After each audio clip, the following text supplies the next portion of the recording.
সালামু আলাইকুম, আমি নাইম দক্ষিণ কোরিয়া থেকে সবাইকে স্বাগত জানাচ্ছি আমার ইউটিউব চ্যানেল নাইমলিতে। যদি চ্যানেলটা ভালো লাগে তাহলে সাবস্ক্রাইব করে পাশে থাকা বেল আইকনটা ক্লিক করে রাখুন। আর যদি ভালো না লাগে তাহলে দেখতে থাকুন, দেখতে দেখতে ভালো লাগা ভালোবাসা হয়ে যাবে ইনশাল্লাহ। দর্শক, আপনারা নিশ্চয়ই ইতিমধ্যেই সুসংবাদটা পেয়ে গেছেন যে করোনার কারণে সারা বিশ্বে খুব নেগেটিভ অবস্থা, মানুষ মারা যাচ্ছে, খুবই দুর্বিষহ অবস্থা। বাট এত কিছুর মধ্যেও এই করোনা বাংলাদেশ জাতীয়তাবাদী দল বিএনপির যারা নেতাকর্মী আছেন বা অনুসারী আছেন তাদের জন্য একটা খুশির সংবাদ নিয়ে আসছে।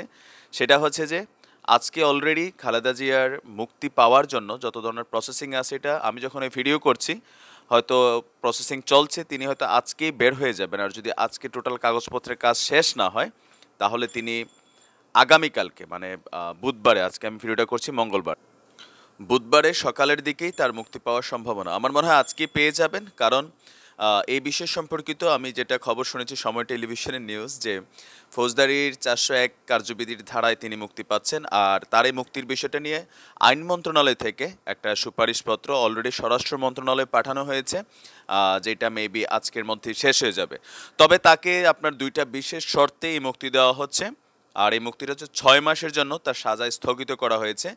আর যে দুইটা বিশেষ শর্ত আরোপ করা হয়েছে তার এই মুক্তির বিষয়ের উপরে, এই বিষয়টা সম্পূর্ণ ক্লিয়ার করেছেন আরও বাংলাদেশে যিনি আইনমন্ত্রী আছেন, অ্যাডভোকেট আনিসুল হক সাহেব।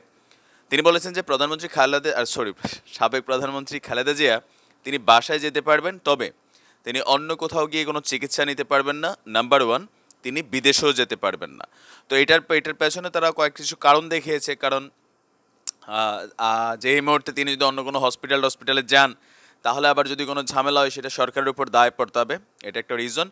আর বিএনপির নেতাকর্মীদের প্রতি প্রধানমন্ত্রী শেখ হাসিনা সহ বিরোধী দলের যারা নেতাকর্মী আছেন তাদের তরফ থেকে, মানে যারা টপ লেভেলের আছেন, যে বিএনপি যেন খালেদা জিয়ার এই মুক্তির উপলক্ষে কোনো ধরনের সভা সেমিনার বা ওনার বাসার আশেপাশে খুব বেশি ভিড় না করে। রিজভী সাহেবও এটা কনফার্ম করেছেন। আমার ধারণা খালেদা জিয়া নিজেও বের হয়ে এই বিষয়টা বলবেন। তো যাই হোক, অবশেষে কোনো না কোনো একটা ভালো সংবাদ করোনার মাধ্যম দিয়ে পাইল বিএনপির তারা।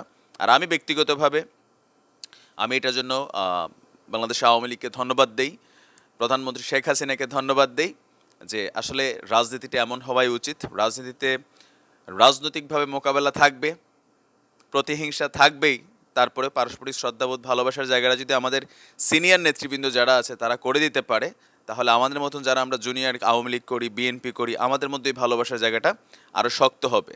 তো নিশ্চয়ই আজকে সবার জন্য খুশির সংবাদ। তো ভালো থাকুন, সুস্থ থাকুন। কালকে যখন বের হবে বা আজকে রাত্রেও যদি বের হয়ে যায় তাহলে সেটার আপডেটিং আবার পেয়ে যাবেন, ভিডিও ফুটেজ সহ সব কিছু।